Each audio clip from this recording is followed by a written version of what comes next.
at Radio Free America, and this is Uncle Sam with music and the truth until dawn. Right now, I got a few words for some of our brothers and sisters in the occupied zone. The chair is against the wall. The chair is against the wall. John has a long mustache. John has a long mustache. It's 12 o'clock, Americans, another day closer to victory. And for all of you out there on or behind the lines, this is your song. And welcome everybody to our daily gun show. On Mondays, we like, whenever possible, to bring people on to have a conversation, to talk to them about the whys and the how they do what they do. And today we got Matt Mallory on from Meet the Pressers, well, you've got quite a few hats. So I know you from Meet the Pressers and from working with Riding Shotgun with Charlie. But first off, thanks for joining us. Welcome. I appreciate it. Thank you. Why don't we take maybe a couple minutes just to maybe the elevator speech. I put a link in the description to your website that has an About Us page that's pretty epic. It's a really good About Us page. Like, it's the kind of thing I try to put on my LinkedIn. Very inclusive list of what you've been doing and stuff, so people can have an idea of who you are from reading that. But for the people that haven't read it or aren't familiar with what you've got going on, maybe a quick couple minutes to tell us what you got going on, but then let's get into the meat of it, though, the why you do what you do. Yeah, most definitely. So once again, thanks for having me. I always love coming on shows and with great people like you to be able to spread the good word and the gospel. So Mallory Unlimited's my LLC, my main company, and from there, underneath that, I've got a bunch of DBAs, and those DBAs range from PS&Ed, Ed, Public Safety and Education, which is my primary income source of teaching classes around the country. I always say, I teach motor ed, driver ed, hunter ed, and also firearms and self-defense training. And so I like to say that I'm a self-preservation instructor more than just a firearms or self-defense instructor. And then, as you alluded to, Meet the Pressers, our TV show listed on IMDb as well. Had guests, such as most recently, Donald Trump Jr. was on the show, so people can check that out on YouTube and all the social media platforms. And then some other businesses under there that I do. We've got Mallory Market, where we have a small hobby farm here with chickens and bees, and planning to add goats and a farm stand at the road. Mallory Properties, we've got a couple spots here that we rent out in short-term rental. We're going to be adding more to that this coming up year. And then United Merch Co., which is my newest, that basically doing merchandise for the social media influencers out there. That's a new project that I just started to kick off this year as well. Right on. So I appreciate it. And it's obviously when you have a lot going on, you've been doing stuff for a while, trying to come up with something on the fly like that is always a fun opportunity, right? So I appreciate you coming up with that. And I was just about to talk to you about this off air. I figured let's go ahead and go on air about it, or talk about it on air. Have you ever had a chance to go on the show and just talk about the why and maybe the how of what you do? I don't think specifically just that. I think it's been, shows that I've been on, they, might ask a little bit and we touch on it a little bit. I don't think the whole show has been on that. I think this is, it's a neat format, definitely a great way to think about even more in depth and kind of bring me back to the roots of, why I do this in the first place kind of is neat, getting into the depth of it and spending more time than just a quick soundbite on why I do what I do. Definitely. Right on. Yeah, I figure like Riding Shotgun with Charlie is a good example. A friend of both of ours, that his format is to bring people on for as long as they want, really, as long as the ride lasts, I guess, which is usually under an hour. But it's generally talking about them and their projects exclusively, and not necessarily, hey, this is the issue of the day, or this is the issue of the region, or whatever that you're the expert on. And, quick brief, here's who this person is and here's why they're here. So that's usually how we meet people out in our community. So that's exactly what we're trying to do with this show, is give people a chance to learn more about what you do and why you're doing it. So that, one, we can inspire and hopefully motivate people, because nobody's superheroes out here. Nobody's independently wealthy doing this as a side hobby, especially the people that are getting real work done. So with that in mind, the big question, and I'll make it as open as I can. Why do you do what you do? Yeah, that is a great question. I guess I'd have to go back to, it's been in me with guns, at least. It's been in me since I was a kid. I mean, I got a Daisy Red Ryder BB gun at Christmas when I was, geez, that must have been, less than 10. It was probably 7, 6, 7, 8, something like that.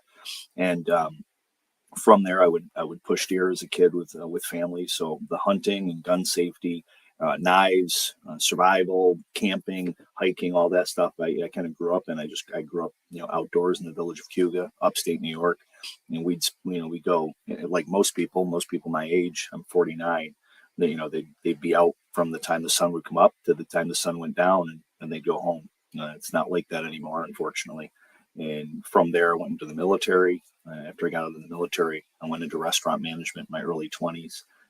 But I've always had a desire for martial arts and firearms and self-defense and such. Fast forward, I had a tech company, M Factor, which I still have, but I don't do much with it anymore, other than hosting websites. And after that, I started teaching during that, I started teaching computers and had a knack for it. People liked, my teaching style, and that transitioned over into doing teaching for Boy Scouts and for Civil Air Patrol, rifle and shotgun. And it just kind of exploded from there as far as the handgun.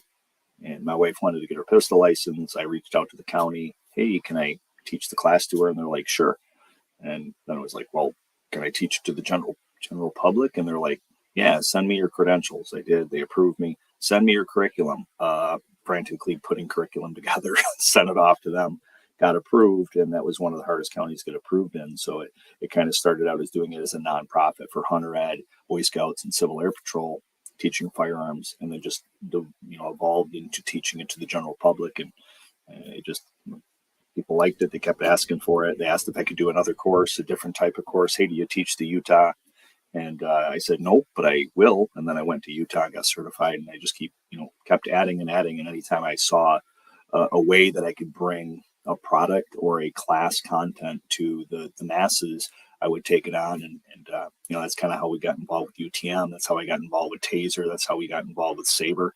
All three of those companies didn't have really a instructor-based cadre that would be out there teaching the civilian side of it.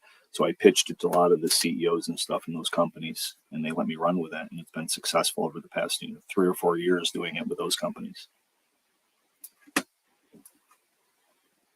Right on. So I don't want to leave you hanging, and I didn't want to interrupt you, but the first question is, what kind of year are you talking about when you started all this? What time frame is that?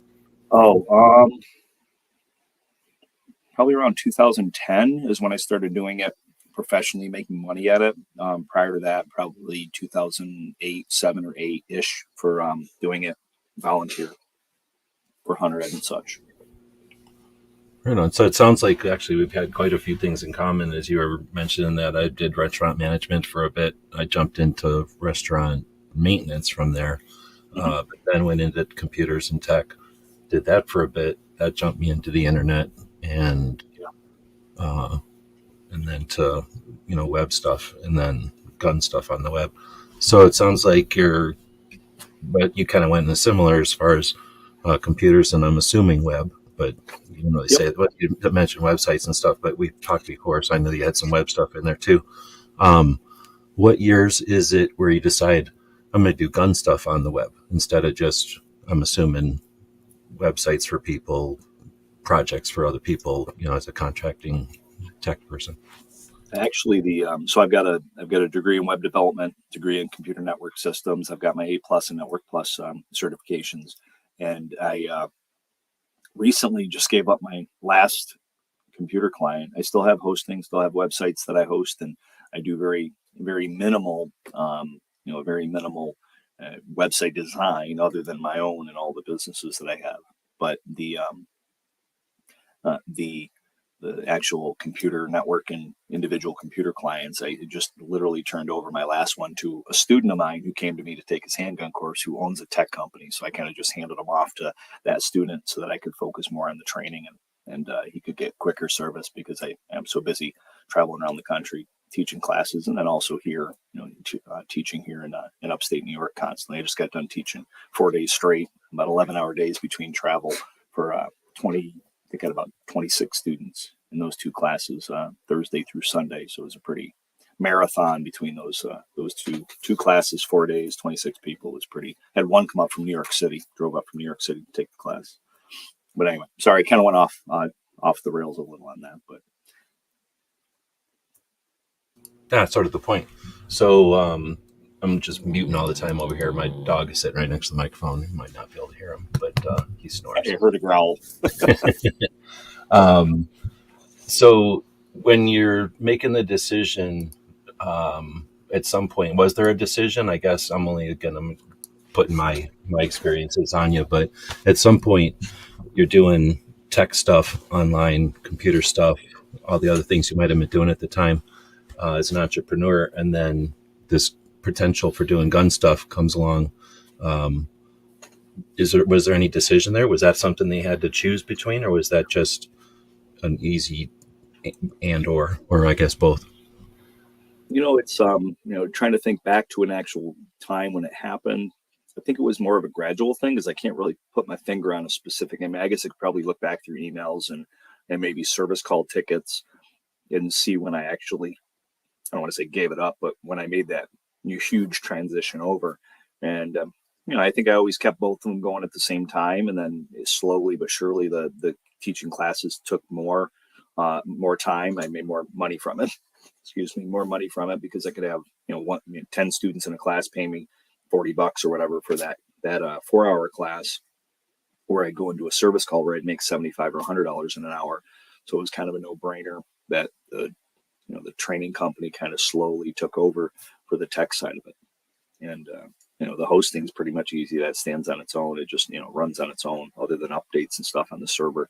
But the teaching slowly took place of it, and I never really gave up the tech thing as far as just telling clients, well, I'm not doing it anymore. I just kind of did it. And then as they asked me, I said, well, I'm out of town teaching, but let me put you in touch with somebody, or you might want to call your backup tech, and then they would do that. I had a lot of contracts too, where I would do just like cable runs and terminations and troubleshooting at like restaurants and whatnot. So those companies, they have a plethora of techs, and I would just not take calls when they came in.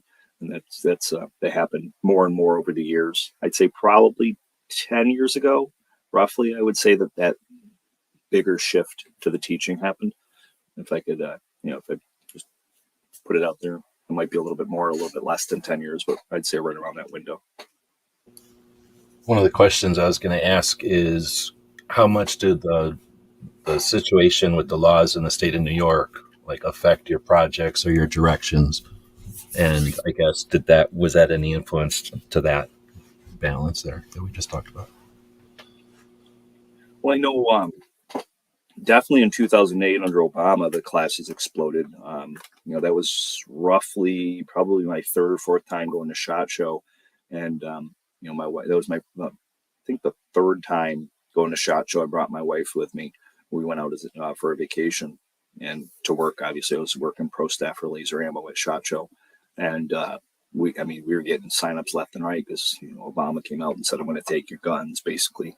And that really drove the classes. The classes were, people were signing up left and right for that. So that was a big blip. I think that was probably the first time that I saw the classes just kind of explode out of nowhere. And I was like, wow, so there's trends. and it was interesting. And maybe around that time too, I probably started adding other classes that people could take. If people asked, like, hey, do you teach this? If I didn't or didn't know how or didn't have experience in it, I would go out and seek the training from other instructors and add that on. A lot of the stuff I had was military and law enforcement, but it was, some of the stuff, as most people know, especially anybody that's in the industry, a lot of that stuff's antiquated. It's old. They're still teaching Weaver and, cup and saucer and stuff like that. That's not being taught anymore. So some of that stuff kind of have to take it with a grain of salt. So I was always looking to expand and reach out and find other instructors that maybe taught it a different way, or, just have multiple tools for my toolbox, if you will. We kind of stopped there and I started asking you questions, but I'm not sure if I interrupted as you were kind of answering the question of why you do what you do. You talked about going from the tech side and what you had been doing and transitioning into firearms classes, and we kind of stopped there. But you've gone past that to doing content creation, and you kind of alluded to working with industry. So I didn't want to interrupt you there and make it a Q&A show as much as an opportunity for you to discuss that. So I don't know if there is something there, but yeah, I mean, yeah, I mean, definitely. I guess I could think back to one situation. Our daughter wanted to get her hunting license. Our son, our oldest, well, only son, but our middle child, he got his hunting license. Did the bow hunter class with him. Well, then our middle daughter wanted to go and do it years later, and so we showed up at one of the hunter ed courses and knocked on the door, and they're like, "Oh yeah, we filled up. We had 80 people in the class. 5 minutes after we opened the doors to take people in." And I was like, "Wow, sounds like you need more instructors." And the guy's like, "Are you interested?" And I was like, "Sure. I teach computer stuff. How much harder is it going to be to teach firearms? I've been around guns my whole life." And I went in. Oh, crazy. What year is this? Sorry to interrupt.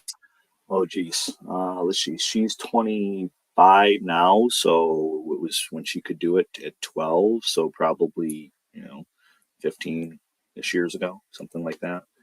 Terrible with math off the cuff in my head when you think. But I appreciate it. Sorry to interrupt again, but yeah, very interesting, very parallel. I was just sort of stumbling along, and all of a sudden I'm like, wait a minute, nobody's petitioning for guns out here. So yeah, so 13. It looks like roughly 13 years ago, probably when that happened. But so that was kind of like my first time. Excuse me, my first time getting into teaching free hunter ed.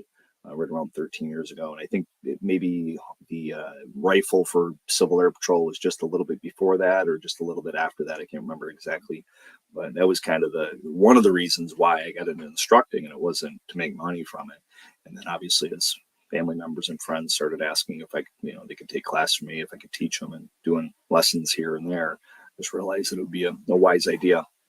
And now that I'm thinking about it, I sat down at Civil Air Patrol and had a group of like 4 or 5 of my lead staff, because I was the squadron commander, and I had about 4 or 5 other people that I trusted that wanted to do firearms with me, and they actually went and did the rifle instructor course with me. We sat at the table and I said, I think I can make this into a business and teach other people. And we were brainstorming and talking about it and thinking about it. And that was really the beginning of PS and Ed, was at that round table at I think it was either before or after a Civil Air Patrol meeting one evening, many years ago. And who would have thunk all these years later, and now we're doing everything else with the media and stuff, and going to SHOT Show, and kind of exploded. It's kind of surreal in some sense. All right, so I got to interrupt again. So, said you're a squadron commander for Civil Air Patrol. Were you in Civil Air Patrol yourself back in the day? I was not. No, I was never in Civil Air Patrol. I did do Boy Scouts, Cub Scouts more so when I was a kid, but nope, never Civil Air Patrol. Kind of wish I knew about it when I was a kid, but I did not. Okay, so then how did you find out about it to be involved with it later in life? To be a squadron commander? That's actually a very interesting story as well. I always think everything is connected. And let's take a second. I'm bad. I want to take a second first and just explain to people what Civil Air Patrol is. Sure.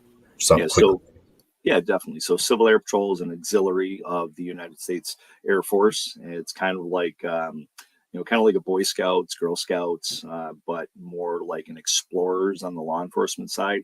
So if kids want to go into the military, if they start with Civil Air Patrol before they're in college and such, they can actually get up to their spats. And if they get their spats award, which is the highest award, it's colonel in Civil Air Patrol, then they actually get a better rank in the military. They'll actually, I think, get first lieutenant. They'll get a first lieutenant if they also have college or something like that. I can't remember exactly, but it benefits them, especially if they want to go into a flying career in Civil Air Patrol. I was in Civil Air Patrol. I went into the Army, but I got a stripe for being a second lieutenant. Yeah. Yep, or maybe as a first lieutenant. I don't remember what I was at the time, but yeah, you become an officer and you get a stripe, and you learn essentially all your marching and everything. It's epic. Yeah, it's great. So we homeschool. We homeschooled our kids from our oldest, who's 31 now. We homeschooled her from high school, and then all the other kids we homeschooled from that point. Probably about 25 years ago, we started homeschooling, and we were at a homeschool event, and one of the homeschool kids showed up in a uniform, Air Force uniform, and I was like, you're not old enough to be in the military. What's this about? And he said, oh, Civil Air Patrol. You should come to a meeting. And our son was friends with him, and our son was like, yeah, I'll do it. So we went to the meeting, and the squadron commander at the time was a retired lieutenant colonel from the Air Force, and he basically brought me in as his deputy commander, and then turned around and groomed me because little did I know he wanted to step down. So he basically put me in the position for squadron commander, and our son started there, and then our middle daughter ended up going in too. And then I basically phased out. I think I just let my membership expire a couple years ago. But those two children wanted to get into it, so I got into it. We did the rocket challenge, and we did encampments and everything. So it was fun. It was a good experience while those two children went through it. And maybe our 8-year-old now, if she wants to do it when she turns 12, that might be an option. Dude, that's awesome. So I don't know if it's good etiquette during an interview, but dude, I gave you kudos for that, because not enough. Most people assume you have to be in the Air Force to do something like squadron commander, used to be involved, or have been in Civil Air Patrol first or something. So taking it on and doing that, because that's really how it happens. It's like a baton, right? The parents that are involved at the time hopefully keep the baton and pass it to the next, so that that squadron can exist, so that the kids could can use it, can pass through it. Yeah, I stuck with it. Thank you. I appreciate that. I stuck with it a little bit after our kids got out, and I went up to the group. I was the group deputy commander. I'm getting ready to be group commander, but just the kids weren't in it anymore. The wife wanted to spend more time with me, and so I kind of pulled back from it so I could spend more time with the family. And then I got really busy with teaching and traveling, so it was kind of harder to make meetings and be in town for the meetings. Especially how big is the squadron? Well, when I took over, I think we had, I'm going to guess because I don't know the exact number, but it was like 30 or something by the time I left. Wow. But by the time I left, I think we had 80 or 90 total. What? Wow. It was the largest squadron in central New York out of like 7 or 8 squadrons. That's the biggest one I've ever even heard of. Yeah, that would have been like our whole. I don't know what they call it. What do they call a whole bunch of squadrons anymore? A wing. Is that what they're? So that would be the whole wing for us. That's crazy cool. So I was going to say the other side of it is I spent my entire life with guns, and I went through Civil Air. My dad was in Civil Air Patrol, so I was in Civil Air Patrol as soon as I was in Scouts and everything, as soon as I could be, and I enjoyed it.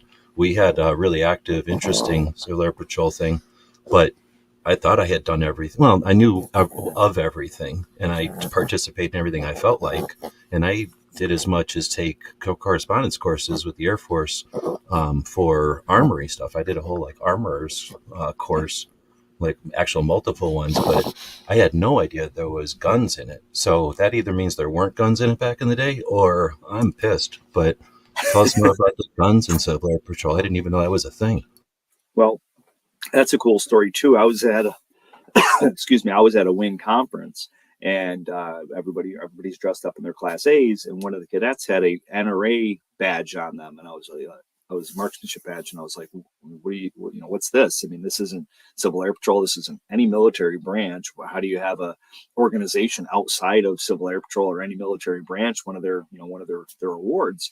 And she said that, well, Civil Air Patrol, the only outside award medal you could wear would be the NRA basic rifle course badge. And I was like, really? So I said, well, where'd you go to take it? She said, well, I had to go to California because there's nobody in this area that would do it. So she put me in touch with the Civil Air Patrol out there that did it. And I basically started, picking his brain on how we could do it. That's when I ended up setting up a course for our cadets in our squadron, Syracuse Squadron. And we went and there was three or four NRA basic rifle instructors that taught it. And I was sitting there watching. I would go, I could teach this. Maybe I should. And then the funny thing is some of the other parents that were there with me, some of the other Civil Air Patrol members that had kids, they, I started asking them like, who else wants to do it with me? And I recruited like 4 or 5. So we ended up having a training counselor. Wayne Shapley came in, and he actually ran the class and certified us all as rifle instructors. And then the next year we started doing the rifle course on our own, so we wouldn't have to pay instructors. So we saved the squadron some money, and I thought, let's make it a group event. So we opened it up to all the squadrons in Central New York, and then it was so good that the second year that we ended up opening it up to the wing, and we called it the Rifles and Ropes Bivouac. So we did a rifles course and a ropes course, and we found a ropes course in upstate New York. And we basically just had cadets from all over New York State, from New York City, Long Island. They'd all come up to Central New York, and they could pick. They could do the rifles course or they could do the ropes course. And then the next year, usually we get the same kids back, but they'd switch and they'd do the other course. So we did that for probably, I think, 4 or 5 years before, and that was right around the end of my term. But it was a great event. We got rifle safety, gun safety, and also a fun one for people that maybe didn't want to do guns or wanted to come back the next year and still have something to do, but not do the same course again. Yeah, that's epic in so many ways. And well, first off, that's cool. So I guess now that you mentioned that, I would have gotten my NRA stuff from Scouts, I guess. So if that was a thing back then, I'm sure I would have figured it out and been wearing it, but I don't remember it. But at the same time, I don't remember a lot of stuff from back then. But that's epic for people that aren't paying attention or don't realize that's bringing guns to Civil Air Patrol and then expanding it, not just keeping it to yourself, but a squadron in Civil Air Patrol, essentially a troop in Scouts or Boy Scouts. So when you talk about a wing, we're talking about a council or something, whatever it's called, like a region, like a whole bunch of troops that come together and do stuff as a group. So you're talking like probably hundreds and hundreds of kids at that point that have the opportunity to take advantage of that. And then, like you say, then you do an event where they get to go someplace and work on it. Now, this is happening when Scouts is not doing as well as it had been historically. And it's by, what do they call it? With, it's boys and girls. So it's not like just a bunch of dudes are doing this. This is open to girls that want to participate as well. So that's exactly. Just super cool. Yeah. It was fun. I was proud of it. That's something you don't know about by just looking at your bio. I mean, obviously it said something about Scouts on there and I wasn't sure, but. Yeah, I don't think actually it's kind of interesting. I don't think I've ever told that story in any of the interviews I've ever done because they've always been focused on guns and what I do with PS and Ed, but a lot of people don't realize it actually was because of Civil Air Patrol that I can trace it all the way back. If it wasn't for Civil Air Patrol, I don't know if PS and Ed would be a thing. I mean, honestly, maybe it would have, but it's kind of neat how it's all connected. It is. Real quickly, Domo is saying, is there a civil military patrol, so to speak, for U.S. Army? Well, each branch has their own auxiliary. So in the Navy, it's like the Sea Cadets or something Sea Cadets, but I think it's just JROTC. So there's ROTC when you're in college, and there's JROTC when you're a little kid. Right. But the Air Force one is the best. Civil Air Patrol is the best. You do way more cool stuff. All the other ones doing all the boring stuff from the Army basic training a bunch of times when you're a kid. That's boring. But yeah, Civil Air Patrol, you get to fly. So I'm going to take a second and just talk about that. Did you guys do orientation flights then? Do you have a base or nearby? Yeah. We did orientation flights. Excuse me. I flew the counter drug mission, so I actually got certified to do that. And I got a little, I logged a little bit of pilot time myself. I was going to work towards my pilot's license, but I never was able to finish that.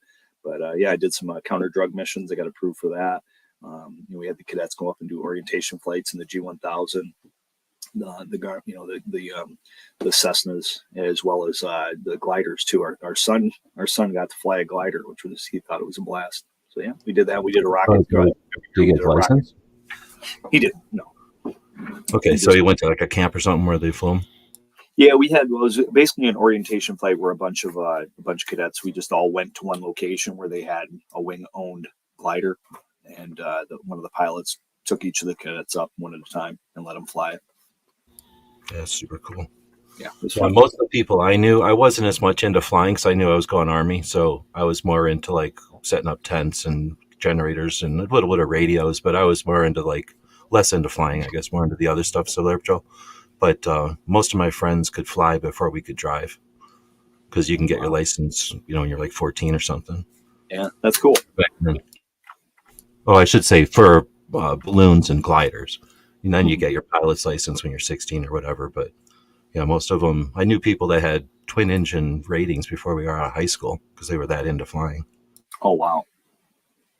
That's awesome. That's a great, I mean, that's such a neat thing. Like, I didn't think I would like it, being that, I mean, I don't hate heights, but to think you're up 1,000 feet or more in the air. But I never bothered me. I never got motion sickness, and it never bothered me one bit. I loved it. Yeah, I always flew with whoever I could. I would just go with people that were flying for their hours. And like I say, I never really pursued the pilot side of it. But did you do orientation flights with military flights? Yes. Yeah, most of those were senior member stuff, but yeah, the cadets. I don't think that I recall. I don't think the cadets did any of that with the military. It was all just orientation flights for the cadets, and then the senior members would do stuff to keep up with their ratings and keep up with their experience with the military. And I guess we should mention, so people we're not assuming anything. It's not just an affiliation for the kids to be indoctrinated into the military or whatever, familiarized with the military. Although that's a big portion of it. You learn how to march. You learn your uniforms. You learn all your ranks. You learn all your procedures. You go in as essentially a platoon leader, and most of us were platoon leaders because we already knew everything. So Yep. we're good to go. So you get stripes and you're good to go. So it's a nice transition into the military. Beyond basic training, though, you're done. You only get prepared for basic training. They're not really helping you for life or anything. But it is neat for the youth. But the adults are doing real operations, like Civil Air Patrol, stopped a submarine during World War II. They do rescue operations on the regular. So my other question was, since we're talking Civil Air Patrol, sorry to hog it into this direction.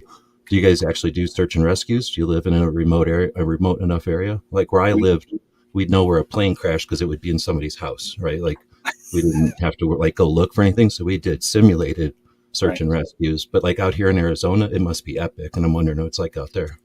We did. We actually we did bivouacs. So we'd go out and have everybody working on all their land navigation and being able to communicate with pilots. So we organized it where we'd have a plane fly over and then tip their wings to wave at us that they saw us, and we'd do different interactions on an annual basis like that. I did a couple times, at least a couple times. We did a winter bivouac where we had all the cadets come out that wanted to do it in the winter, and we taught survival in cold weather down at Highland Forest here in upstate New York. So there was search and rescue teams, SAR teams, but we didn't.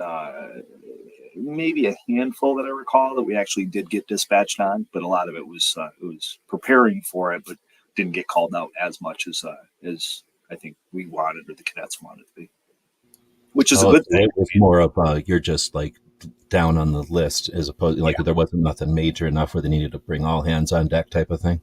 Correct. Though when I was in, you could also there was when I was in, there was a lot of squadrons, and the squadrons more like 20 people at the biggest, 10 people, 12 people. And that was because some of them were into radios or some were into flying. Some of them were just trying to get as much rank as possible to get into the Air Force or something like that. They had their focuses. But anyway, so I couldn't see where some squadrons would be like, oh no, we're never going to do search and rescue because we're not getting our hands dirty. We're not doing that unless we have to. Yeah, it was. I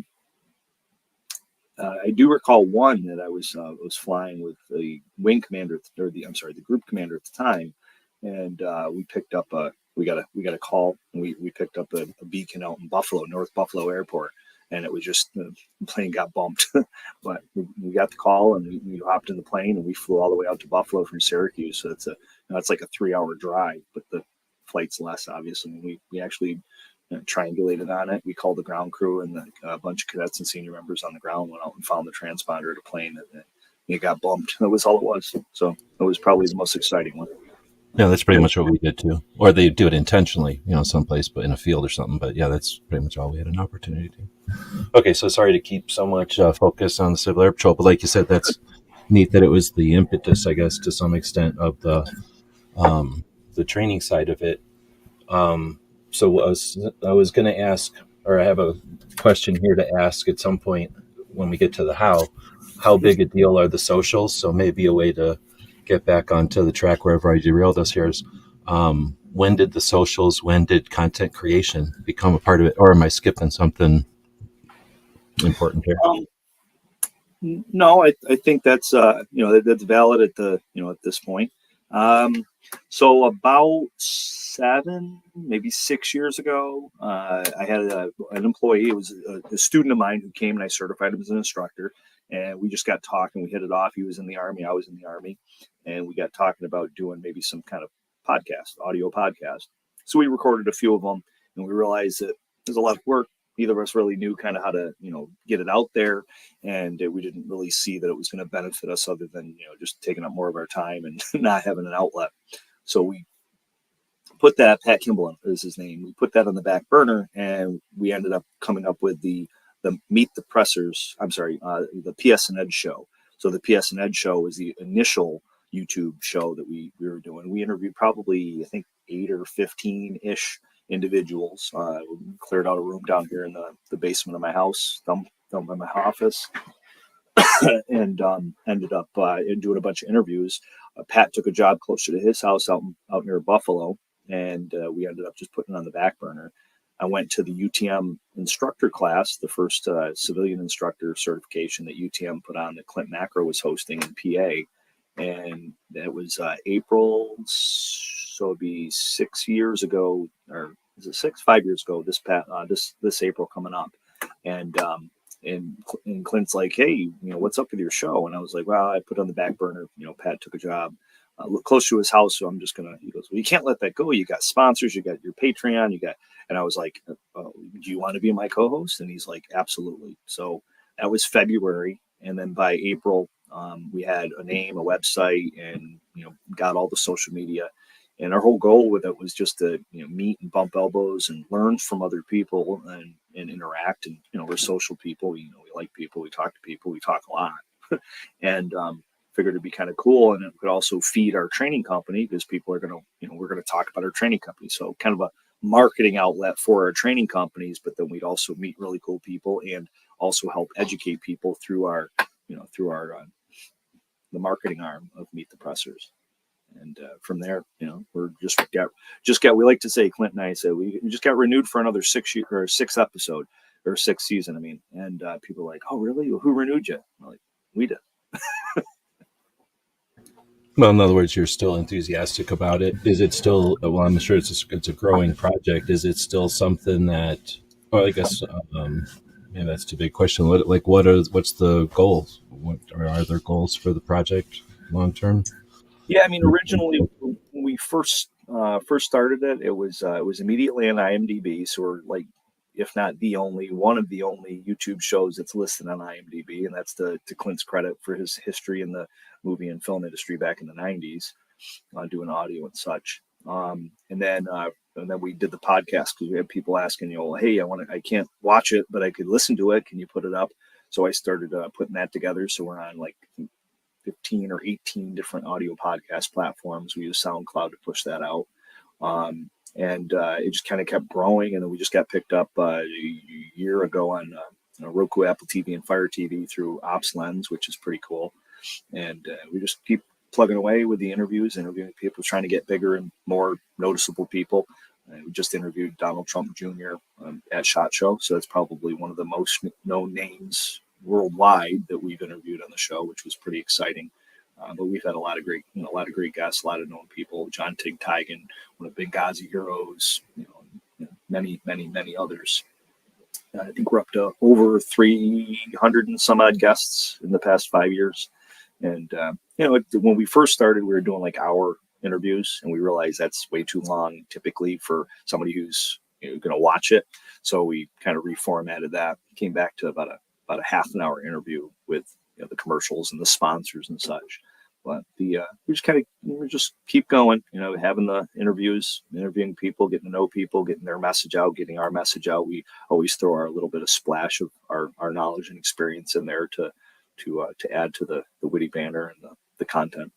But I think as far as the goal is just to keep bringing good interviews, and our students and our guests will tell us, hey, you should have this person on, and it just keeps going. We really don't have to search for people to have on. We have a lot of people reaching out to us, hey, can I be on? I'm like, great, what are we going to talk about?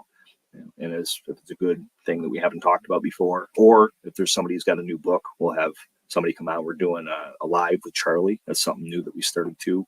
About a little over a year and a half ago, where Charlie Cook and I do a joint live show, and that's something new that came about. So it's kind of just, who knows what's next. The merch, we got it from the beginning. We started with our own merchandise. I came up with a bunch of ideas for some shirts. Or I love my fully semi-automatic assault rifle. Don't shoot your eye out. That T-shirt's got a Daisy Red Ryder BB gun on it. And I've got the shirt of Sesame Street, but it says Gun Street, and then it says one of these things is not like the other, and it's got paper clip, a strip clip, a magazine, and then a hair clip. So just little cool little shirts like that ideas that I've come up with. So we're always just adding new things, trying to push the brand under Meet the Pressers, which just once again directs back to both of our training companies, which is what we do full time, is teach people. Well, there's a couple of things I got. I'm going to go in directions there. So, but since you kind of stopped on, or I stopped you on training companies, like I mentioned, looking at the About Us page on your website, you see a lot of different things there, but we had more to talk about with that Civil Air Patrol. As an instructor, and I'm assuming being as active as you are, do you bring any instructors in? Stories. You mean to work for the company, to teach for my company?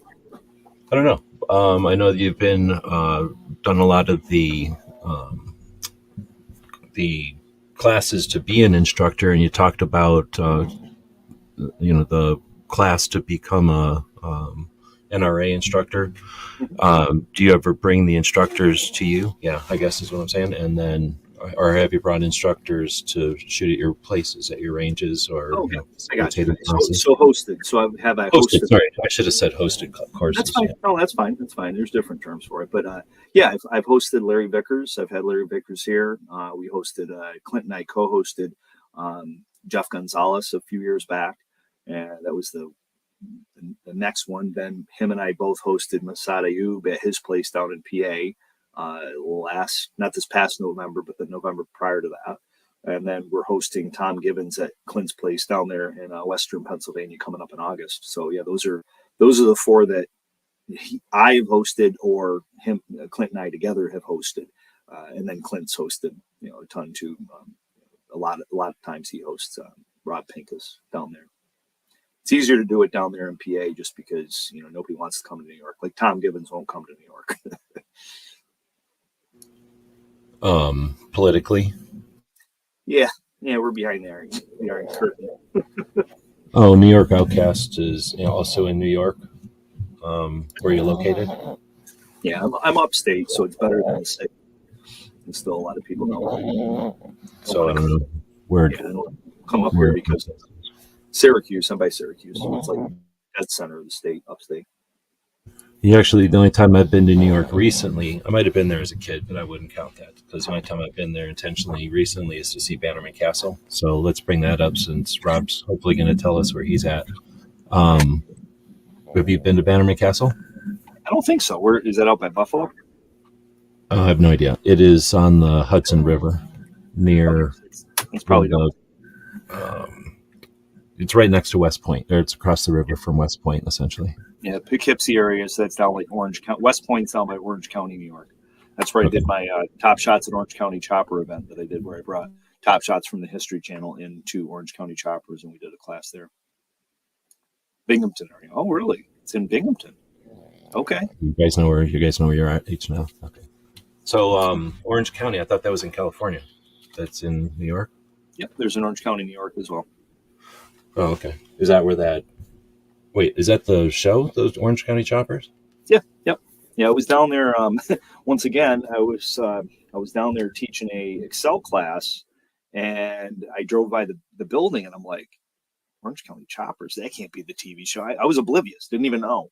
And it was right there at the airport next to where they're located. So I went in just to look at it and looked around, and I said, it'd be pretty cool to bring the cadets down here, Civil Air Patrol, bring the cadets down here and introduce them to the cast and everything, and then kind of do a, West Point visit and whatnot.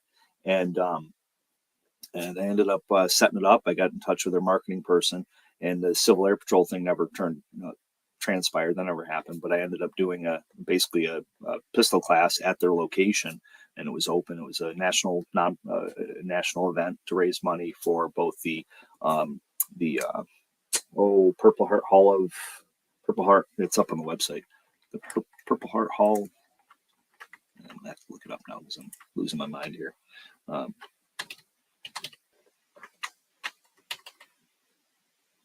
what they call it, but it's basically a museum for the Purple Heart. And that's in New York also? Yeah, it's right there. It's, I think, the next county over, but it's within like a half an hour of where Orange County Choppers, the TV show, used to be, and right there in Orange County. I mean, I used to watch that show, I think, not like all the time, but I have seen the show, and I just always assumed it was in California for some reason. I guess I just thought it was Orange County, California. I never thought twice. You know, it's funny because I I actually had people that were asking, "Oh, you're going to be in California?" I'm like, "No, it's Orange County, New York." They're like, "Oh, wrong, Orange County." And I guess some people thought that the show was in Orange County, California, but it was actually Orange County, New York. Very cool. Yeah, now, so it said on the About Us page that you had tried out for a couple of different TV shows, the type where you're a contestant, essentially. Yep. Any stories from that? Actually, I'm still going to go back and ask stories from the classes that you've hosted, because that's something that... but go ahead, since I just asked this one first, we'll go back to that one. Any cool, fun stories from...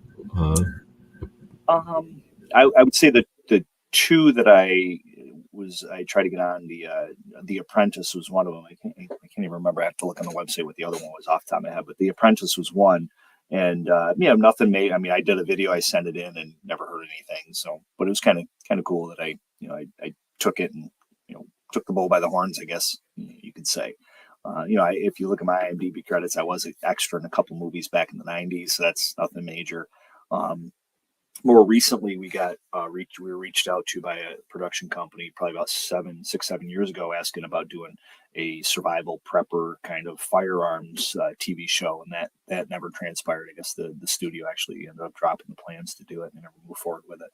But that was kind of a neat that they reached out to us to put something together. So we did a bunch of videos and sent it off to them, and then they ended up just not doing the show. That happens. But like you say, it's neat to be. You can't get you can't catch a fish if you don't put a hook out there. It's neat to be involved in the lineup for those, or the setup for those. Most definitely. So it was the Hope for Heroes Foundation and the National Purple Heart Hall of Honor, and we raised $3,500 from that event. We had sponsors like Henry and many others that donated stuff that we raffled off, and we did 2 courses. We did a New York course and then a Utah and Florida course, and that was what it was. People could sign up for the class, and the proceeds went to those 2 nonprofit organizations. So I'm going to go back to that first question I asked, and then kind of went off on a tangent there. But when you were the classes that you've hosted, bringing in instructors and setting up the class, essentially, I don't know, at least in my circles, that doesn't get brought up very often, and I don't see very much coverage of the behind the scenes. And usually I think it's just overlooked. People don't think about how the sausage is made. They're more worried about the sausage and the price of the sausage, or the flavor of the sausage, or whatever. So since we're kind of chatting about the hows and a little bit of the whys, are there any stories from hosting, from bringing instructors in? Yeah, I mean, it's a lot of work. I mean, anybody that teaches classes themselves, it's an instructor, it's a lot of work to market and push your classes, to try to get your local students into your classes, to bring a national instructor in where the price is usually more expensive because they've got travel expenses and such. That can be, sometimes it works, sometimes it doesn't. I think I tried to bring Larry Vickers back again for a rifle course, and we didn't get enough for us. We had to cancel that. I did try to do a nonprofit with, John Tigtigan, one of the Benghazi heroes, and we're going to donate money to charity, but we didn't get enough for that, so we had to cancel that event too. So there's been there's been successes, and then there's been failures in that sense of trying to make something come together. But I've always been the kind of person, if I got something on my mind, I think it'll work, I run with it. If it doesn't work, I don't look at it as a failure per se. I just look at it as a stepping stone, a learning opportunity, maybe to do it a different way. And you're always kind of testing the waters to see what your student base, what the local population wants and doesn't want. And also there's the timing of it. I've put up reloading classes, I've put up bullet casting classes, and during COVID, or right when COVID started happening, and failed miserably. I didn't get anybody to sign up for it. And I'm like, are you kidding me? Like, ammo's hard to find. Why wouldn't people sign up for a reloading class? But then you flip to the other side. I just did one recently, and we had a handful of people sign up for it. So it's just sometimes there's no rhyme or reason. Just like bees with beekeeping, people are like, oh, you must do all this and do that. I'm like, I used to in the beginning. Now I just let them go, let them do their thing, harvest the honey, and if they make it, they make it, because you could spend all your time fretting and worrying about it, and it sometimes it's just weird how it may work out or may not work out. So why bother putting so much effort into it in the sense of bees wise is what I'm thinking. But anyway, sorry, I kind of rambled there on that, but the gist of it is that it's not always like you hope it'll turn out to be, and you got to run with it. Yeah, for sure. And it's one of those things, it's self-improvement, and it's being coached. Like, not everyone's eager to get that. So it's an uphill battle to bring people to a class to begin with. For sure. Yeah. And people host me all around the country, and there's been those too where I've had to cancel some of them. We haven't gotten enough students from it, but sometimes I'll wheel and deal. Like I did a class for Charlie out in Massachusetts, and we didn't get as many as we'd hoped, but I ended up crashing on his couch, so I didn't have to pay for a hotel. So that that helps to be able to have friends like that where we can make it happen. Because I'd rather teach the class than get a handful of signups and have to cancel because we didn't get 6 when we needed, or we got 5 but we needed 6. I mean, I hate that. So I'd rather not do that if I can help it.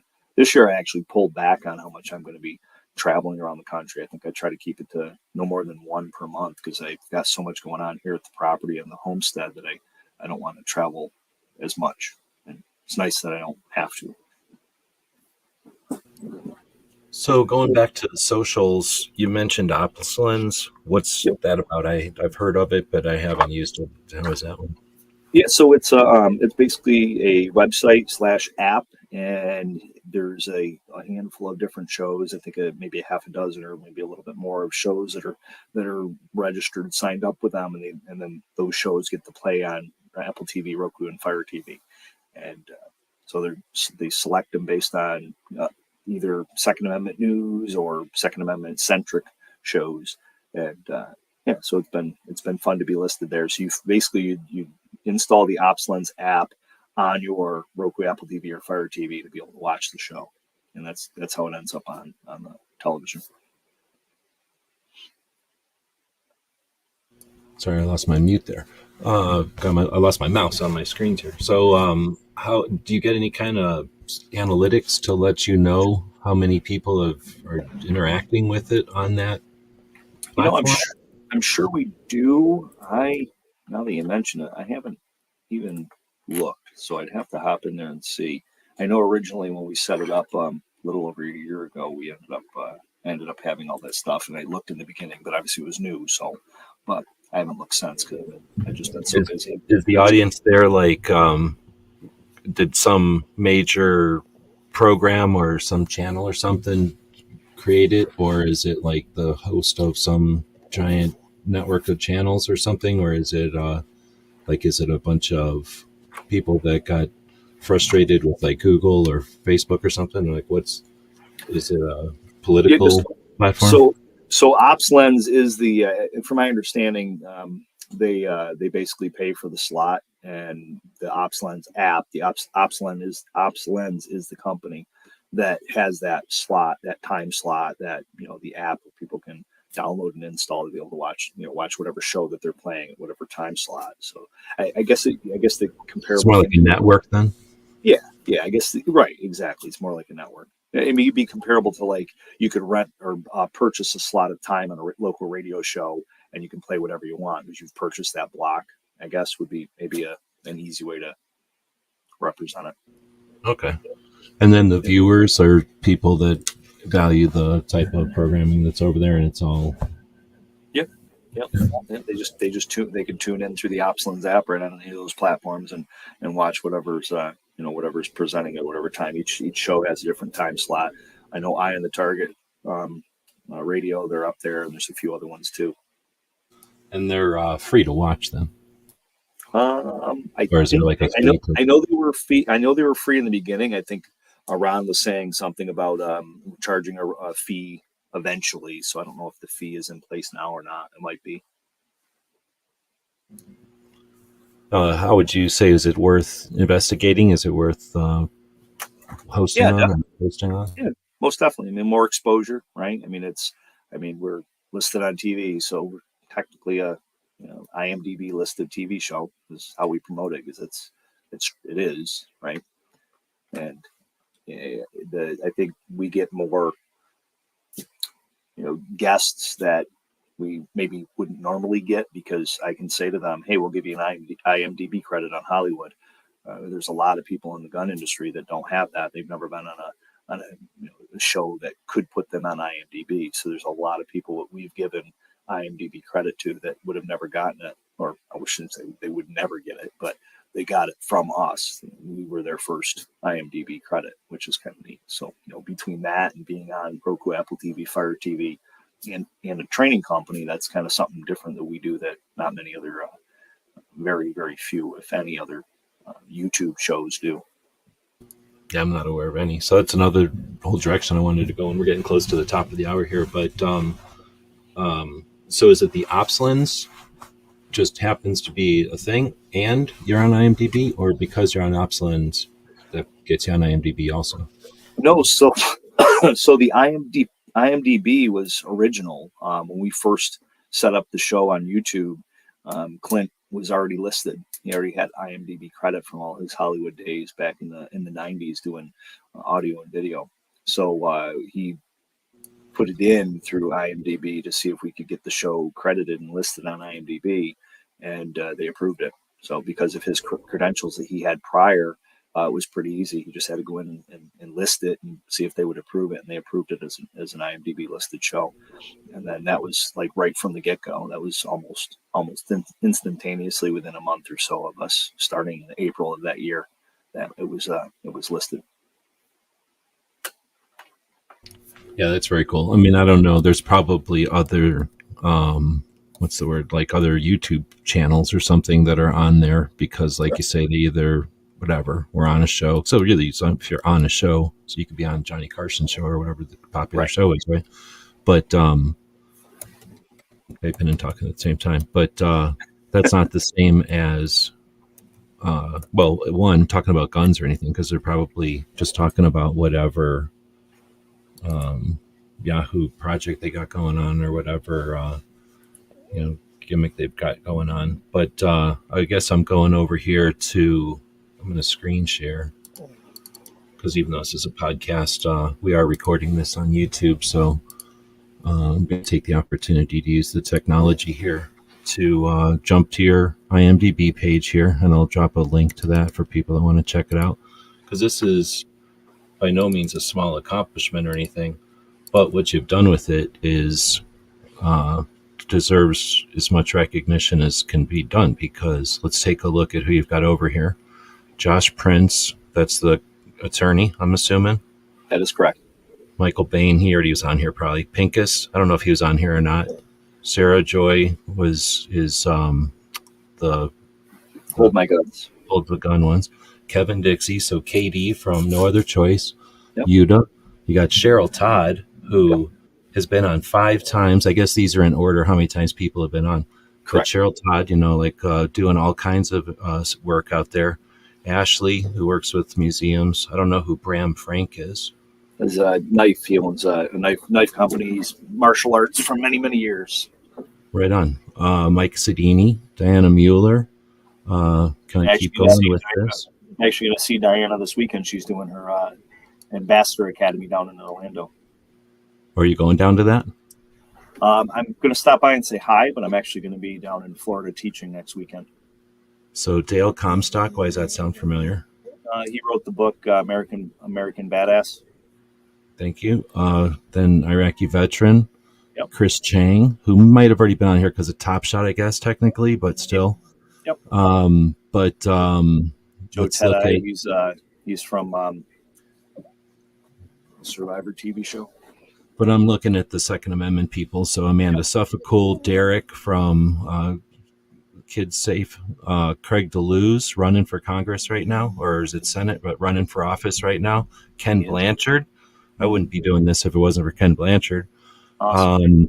We've got Robin Sandoval in here, right? We've got Gabby Franco. She's probably already on here, but still. Jera from Texas. Tiffany Johnson. So Jeff Gonzalez, again, probably might be already on there. There's might be people I'm missing, but I'm looking for 2A people. Mike from the Armstrong Radio or radio show. Amy Dillon. I'll be recording with Mike this Saturday too. So this is awesome, dude. So I really appreciate. And then as soon as we're going to get to Tony Simon, there we go. Now, some of these people again are probably already on here, or have been on shows or something. But yeah, you've got an impressive list. Like I'm just overlooking people like Craig Douglas, right? But Rebecca Schmoy, right? That's awesome, dude. Kim Peters. Is that Kim Peters from Rhode Island or Connecticut, Delaware? Yeah, I think it's Delaware, but in that area. Yep. Heck yeah, dude. So the only person out there speaking at the national level with an actual marijuana and guns initiative. Yep, you got it. That's awesome. Beth Alcazar, Maj. Yep. Dude, so, I mean, this is beyond, effort to the community. So was this intentional to have the 2A people, or was that just accidental because there was so many people? Go ahead and take I think it's these people on IMDb who are, anybody can get whatever, somebody trying to sell something or somebody that's so big, but the people I'm talking about, that's a service to the community, dude. That's awesome. Well, I appreciate you saying that. It's nothing that we really, I guess, sought out to do per se. It was just it just fell in our laps. We had the show.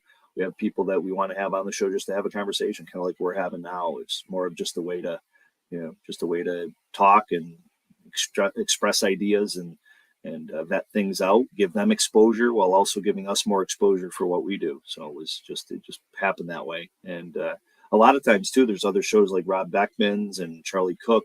They have somebody on, and I'll reach out and be like, hey, can you put me in touch? We'd like to have them on. We haven't had them on before. And actually, Charlie Cook and I, that was part of our collaborative show that we came up with, the Writing Shotgun or Meet the Pressers and Writing Shotgun with Charlie live show that we do, was to see who we've had on each other's shows and go revisit with them and say, hey, you've been on Meet the Pressers, but why don't you come on our joint live show together? Or you've been on Charlie, Writing Shotgun with Charlie, why don't you come on our joint live show together? And we're kind of tapping into who we've had on, kind of like a best of both shows kind of thing. And just another way to revisit it and have have people come on that we like and we hang out within the industry that have something good to say, spread the gospel, Second Amendment, because we know the politicians are trying to take it away, so we need to do everything we can to support each other, and that's kind of our way of supporting each other. Right, and part of that is awareness. Like another alternative thing is awareness, or it's a part of that is awareness, and that's what that's creating too, is getting people, because people are going to, IMDb is nothing small. It's a massive site on the internet. I mean, getting back to the tech side of this whole thing, I'm not talking like that's a neat feather in people's cap. It is, but that's a massive accomplishment for when people are going to search for those names. When somebody searches for who is Rebecca Schmoy, like that's adding a lot of weight to her name, and the others, that are doing projects that have value. Yeah, and sometimes I've made, because we've had like Matt Page, Master Ken, and we've had people like that have already been on there. They're accomplished actors. We've had Max Martini from the Unit and 50 Shades of Grey, and I make the joke sometimes to people that are already on there and go, hey, why don't you come on our show? We'll give you an actor's credit. And then they laugh. Like right now, we're setting it up at the NRA's annual meeting. We're going to be interviewing, Clint and I are going to be interviewing Chuck Liddell, Chuck the Iceman Liddell, the MMA fighter. So we're going to have him on the show. So it's just it's so cool, like to walk up and say, "Hey, we're an IMDb listed show. Why don't you come on? We'll give you your first actor's credit." And then I smile, and they're like, "You're funny," because they're already listed on there, so that doesn't pull any weight with them. But at least it's the humor gets them, and we get them on. All right. Well, so we're about an hour. There has been one question that we haven't asked yet. CNT Designs and Arms out there is asking, and thanks everybody for joining us tonight. We've asked a couple of questions that have come up. I've tried to recognize who the people are that asked them. Sorry if I didn't. But CNT is asking, how long did it take Charlie to recover from SHOT Show? Now, he's down in Massachusetts, so I guess you just talk to each other. But yeah, it's funny. Or did you guys both go to the Great American Show? He did. Clint was at the Great American Show Friday through Sunday teaching. I was there Monday. I drove a bunch of students down. So every year I bring New York students down to PA to get their pistol license, and then we go to the Great American Show for the day. So I was there on Monday the 5th. I'm scheduled to be there again next year on the 3rd, and then Clint hooked me up with teaching classes there. So I'm probably going to be teaching reloading classes that second weekend at the Great American Show next year. And then Charlie was there. I think he was there. I think he had his camera set up for Trump. I think he was at the Trump event, if I remember right. But he was there near the end of the week as well. So I didn't see Clint or Charlie, but I know they were both there later in the week after I was already there earlier in the week. Well, like I say, we're already at an hour. I'll let you decide. It's your night that you're giving us. We appreciate your time tonight, this evening for you. You mentioned earlier that 2008 was your third SHOT Show. So 2005 was your first SHOT Show? I think it was. I was just trying to think how long it's been. And I think this was my 11th that we just went through. So whatever that puts it at, roughly. Oh, so you haven't gone every single year then? Well, I've gone every year. I didn't go to the year that they canceled it for COVID. Okay. So I guess 11th year into SHOT Show, you'd been. I don't know if we talked about this or not. So then you would have started going while it was still at the Sands, like you've always experienced it at the Sands. Yeah. So 2000. It looks like probably 2013. I think was my first year, roughly, if I'm not mistaken. Okay. Then since that we just got done with SHOT Show, and people hate hearing about it sometimes, and this can just bother them. But I'm curious because I'm a big fan of the show myself.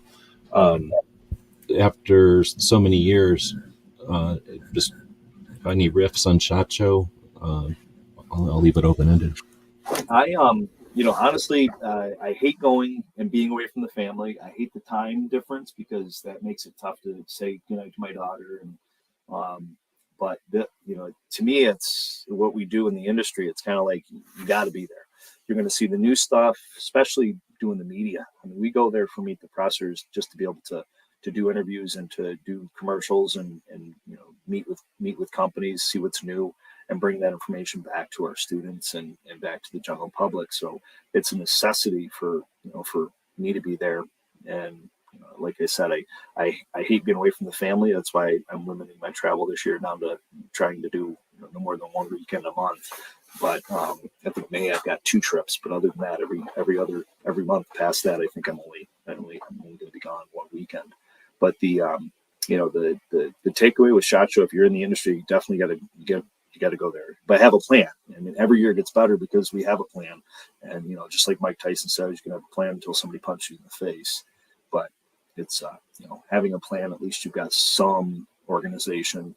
There's been years where I went there and I had no organization. I had a list of names, and you run from one end of the building to the next, and it takes you an hour. And you can't do everything. So like this year, there's people that I missed. I didn't get to see. Next year, and we've already secured this, but next year we're going to be recording live and recording interviews from the Otis booth. So Otis is a sponsor of ours. Otis has a studio, and we're going to be recording at the Otis studio daily and multiple times during the day. At least one live bit every day, but then also interviews will be done. Our main interviews will be done there. It's more of a controlled location, and then obviously we're helping our sponsor, and they're helping us. Now, I heard internet was pretty decent at the show. Yeah, I don't recall having issues with that. One thing this year that we did again last year we had a Andrew Emery's one of somebody I've known for many years. It isn't a student of mine, but we did a lot with laser ammo. He'd always come by and we'd compete, and I'd beat him.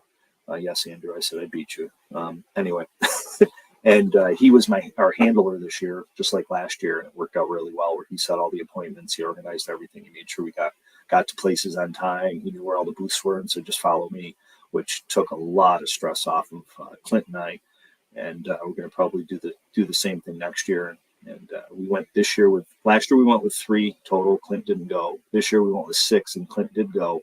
Next year we're going to be there with 8. There'll be 8 of us on our team. Wow. So do you have any interest in talking more about that? So Sure. 2 parts. To reiterate, you had someone to go with to be an assistant essentially, or a coordinator. And then I brought 8 before, and I don't anymore. So I'm curious on that whole thought process and the roles of 8 people. That's Definitely. interesting to say the least. Yeah, and I think you hit the nail on the head. It's you got to have roles, right? I mean, otherwise it's just people walking around aimlessly.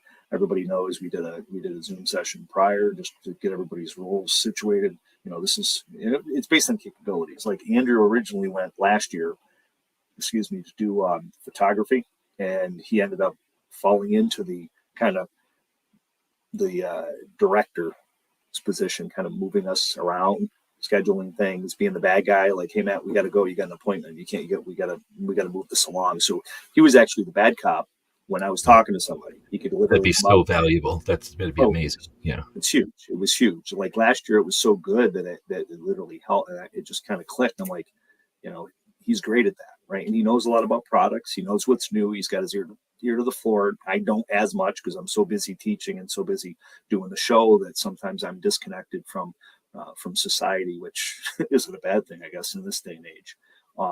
So he's a huge help. Excuse me.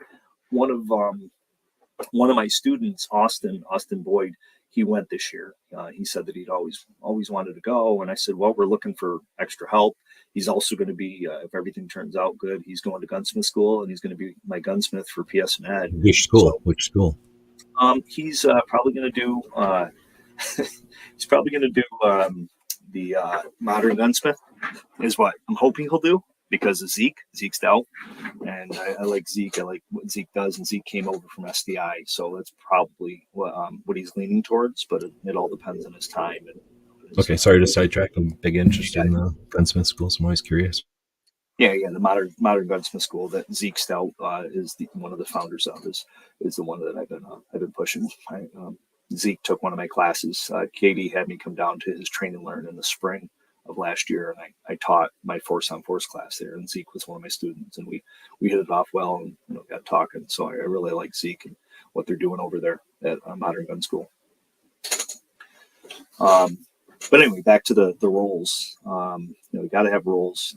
Austin was valuable. He helped Andrew a lot. Next year he's going to be a runner, but he's also looking for products. He's looking for things to bring back for us to be able to sell and use in our classes and in our gun store. I've got a Type 7 Class 2 FFL here in New York, and then David did photography and video, as well as Josh. Josh reached out to me, and Josh was like, "Hey, I couldn't, the company I worked for last year, I don't work for them anymore. I really want to go to SHOT Show. Can you help me?" And Josh and I met a while ago at a show and just hit it off. And I said, sure. So we had him come in for the last few days of the show, and he was very valuable. We did a live night fire shoot with NBGs, full auto, suppressed, for one of our clients. Knocked him outdoors, and he was great with that. We did also a photo shoot for Condor clothing, as well as First Line Tactical clothing, and he was a huge help with that as well. And then we had Daniel, and Daniel was helping. He was doing photography. So next year we're probably gonna do all that, but we're gonna have one more media person, maybe 2, and we want to try to get more content out during SHOT Show. And what we we found is that we're spending so much time doing interviews and doing reviews and such like that, that by the time we're done with all that, we don't have any time. We don't have any extra staff to be able to start uploading stuff to the internet. So we don't get as much out during SHOT Show as we'd like. So that's the goal next year, is to have at least 1 or 2 more bodies on the video audio side that can actually start uploading stuff and getting content pushed out to all the social media platforms during SHOT Show, so that way we can keep that momentum going, because that's when everything's the buzz. You got hashtag SHOT Show 24, hashtag SHOT Show. We want to try to utilize that momentum. Right on. I had a couple of other questions, but without going way back into topics and stuff, I think we can say thanks for your time. And what I'm attempting to do is have these conversations on Mondays, and then occasionally bring a bunch of people back together to have just a roundtable type of discussion, and not necessarily have to do interviews as much as just people get together who I've interviewed, similar to what you're doing with Charlie, except an open conversation, maybe, whatever the topics come up with the live viewers, or, what's on people's minds. So hopefully you'll jump back in one of those and we can chat more about all kinds of things here. We didn't even get into, your other roles, your other hats that you've got. You kind of alluded to the beekeeping and some of the other entrepreneurial stuff, but you've had all kinds of hats. So if I can kind of invite you on air to one of those in the future, I'll do Absolutely. that. And then even though I've got a link to your website here, I'm sure you're used to giving a wrap up with how to contact you, what you've got coming up. Feel free to take as much time as you'd like for this. Yeah, for sure. I appreciate it. I really thank you for having me on. It's always fun to talk to like-minded individuals in this industry. It kind of reinvigorates me, and it also keeps me, it helps me not lose lose faith in society. The best way to find out about me and learn more would be MalloryUnlimited.com. So just MALLORY, and then unlimited spelled out, and that links to all the stuff that I'm doing. MeetThePressers.com, Meet the Pressers on all the social media platforms. We're able to secure that, so that's pretty cool. And then PSNED, PublicSafetyEducation.com, or PSNED.com is my training company. Those are the 3 main things. But the MalloryUnlimited.com links to all the stuff all the businesses that I have and that I'm doing. So it's kind of like a portal for everything. That's the LLC that is over top of all those DBAs. Right on. Well, thanks again for your time. And yeah, you're much appreciated. What you're doing is of value. And I'm glad you're likewise, my friend. Been motivated to do it. So, we did get one question coming in here at the end, and I think it's from one of your channels. David is asking, what was your favorite new gun at SHOT Show this year? Well, I can tell you one of the cool things that I liked that we also saw at the Great American Outdoor Show was the Fostech's new, I think it was a 20 round 50 BMG drum magazine. Yeah, very cool. That was neat. But there was one that caught a lot of our eyes at Range Day on Monday at SHOT Show. I can't remember the company. David actually might be able to pop on there and say what it was, and you can pop it up on the screen if you remember. But it's the one that has the you can change the grips out on the Glock, the back strap, but this gun actually you can change out the bottom of the grip where the mag well is, so you can make it longer to fit your hand, your full hand, so you can get all your fingers on the grip. We thought that was pretty interesting. It was probably one of the things that stood out that made us, kind of like. The other one I would say is is that last hurrah. I would say the lever action from Henry that takes PMags. So it's a lever action Henry rifle that takes PMags. It's like so cool, right? You can literally shoot 9 or 223 out of the thing. You just slap the mag in it. And then, wait, you have to slap a barrel in it to change the 9 to 223? Well, it's fit specifically, so it's all built for that, but it takes PMags, whether it's 9 or 223, depending on the rifle. So you purchase two different rifles. But the neat thing is that it's a lever, so people that like lever action and also want to have the ability to have a more of a magazine / ammo, 9mm or 223 being two most common that you're going to see in handgun / rifle. Those are the two most common. Yeah, super durable mags as well. So then also compliant. Like you don't have to worry about whatever weird issues your state might have politically. Yeah, for sure. Because you're right, because it's semi-automatic. Like New York State, the whole SAFE Act and the CCIA is a semi-automatic rifle with a detachable magazine. Well, if it's not a semi-automatic and it's the lever action, that doesn't fall underneath that law. So and you can still use that caliber. And it's just how fast can you move that lever. David, that comment David put up there, I don't know if you want to throw that up there, the last one. Yeah. So David's my Facebook. He does Facebook. He goes to the show with us, SHOT Show, and does a lot of the recordings. He was at Great American Show. We're going to be covering GunCon. So John's got us coming out to cover GunCon in June at Brownells in Iowa. And David's going to be riding out with me in the car to do a lot of that. So David's a huge help to me, and he's been there. He's one of my students. That's how we first met, and we just kind of hit it off, and he's always there. But what he's talking about here is I had him walk up and down the whole outdoor range for range day, the industry day, media day at the range. So he walked from one end to the other end with his GoPro to get the whole thing on time lapse on the GoPro. So we can't wait till we get that out. It's going to be kind of interesting video. Yeah, very cool. I thought about getting on one or asking one of the dudes on those golf carts to scoot me along to do that, but they're usually pretty ornery. We thought about that at the end. I was like, I don't want to do it, but at the end of the day, they might do it for sure. You're not going to see the crowd or whatever, but at the end of the day, they might be tired enough to actually do it. But you could do it in the van or whatever that thing was, that bus.